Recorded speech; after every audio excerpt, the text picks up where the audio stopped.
Hello everybody, Brad Logan alongside Jared Redding for Inside the Rebels and Rebels 247 Sports.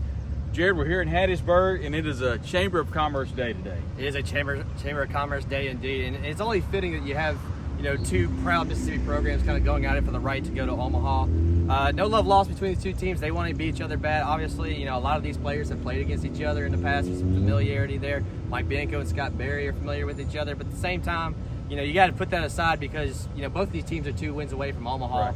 Southern Miss trying to get there for the first time since 2009. Ole Miss trying to get there for the first time since 2014. And for Ole Miss, they're hoping the third time is the charm. Obviously, we know about 2019, 2021. We don't know what would have happened in 2020. But both these teams split 1-1 and just trying to look for an equalizer here against some pretty good pitchers on both sides. You had a chance to go to the press conference yesterday. What were some call-outs that you saw from Berry and then Bianco out of the press conference? Well, I think a big theme of all that is just, the storyline of Mississippi. I mean, it's kind of hard to ignore, especially, just with what both coaches have done in their time here and just talking about what makes just college baseball in Mississippi so unique. Scott Berry mentioned, he moved from the Midwest to come here, and he was talking about, just seeing all these Little League lights on and how baseball is just, a way of life down here. We all look at football in Mississippi and the talent they produce from Walter Payton, Jerry Rice, Brett Favre, and so forth. But what's lost in that is baseball, and it's because of the success that these two programs have that they've brought so much talent in here. And when you combine that with good coaches, you're going to be relevant automatically on the baseball scene. But both teams mentioned that they embraced the kind of the matchup narrative. We looked at you look at Southern Miss's pitching.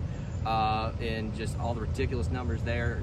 Second fewest walks in the country, if I'm not mistaken, going up against a white-hot Ole Miss offense. But they realized that that there's some things on the other side that you have to look out for as well. With Ole Miss's Dylan DeLucia, Hunter Elliott, and Southern Miss's lineup.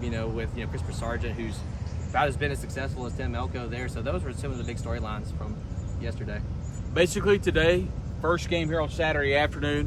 What does Ole Miss have to do today? Obviously, Dylan DeLucia needs to throw well from the mound. How does Ole Miss get the win today?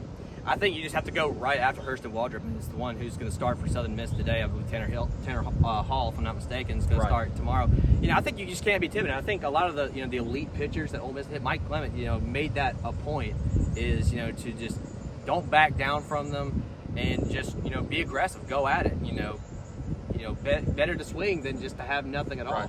And so I think you need to do that, and you need to come up with the big hits whenever you get those opportunities. Southern Miss does not walk a lot of people, but when they do walk people, you have to take advantage of it. You have to take advantage of every little opportunity that they give you.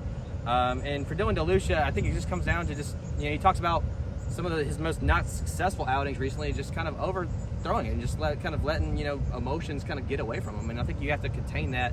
In this game. I mean, Ole Miss has been on the stage before. Dylan DeLucia, this is his first, Super Regional in the SEC, so I think that's going to be a big thing for him, and for, Southern Miss, you just have to pitch your best game and, kind of honestly do the same thing, vice versa, because, both sides are equally good in those regards. He's Jared Redding. I'm Brad Logan. It's the Super Regional from Hattiesburg. The winner, Jared, goes to Omaha. And if we were talking about this midway through the year, and you pointed out perfectly, I think in your column, Taiwan Malone's home run kept SEMO from run-ruling Ole Miss. Fast forward a couple of months, and Ole Miss has got a chance to go back to the College World Series. We've got everything covered for you here from Hattiesburg. Jared's done a great job updating the website. There'll be a game thread at rebels247.com, an affiliate of 247 Sports and Inside the Rebels. I'll have video for you. It's going to be a lot of fun in Hattiesburg. We'll see you down the road. Looking forward to it.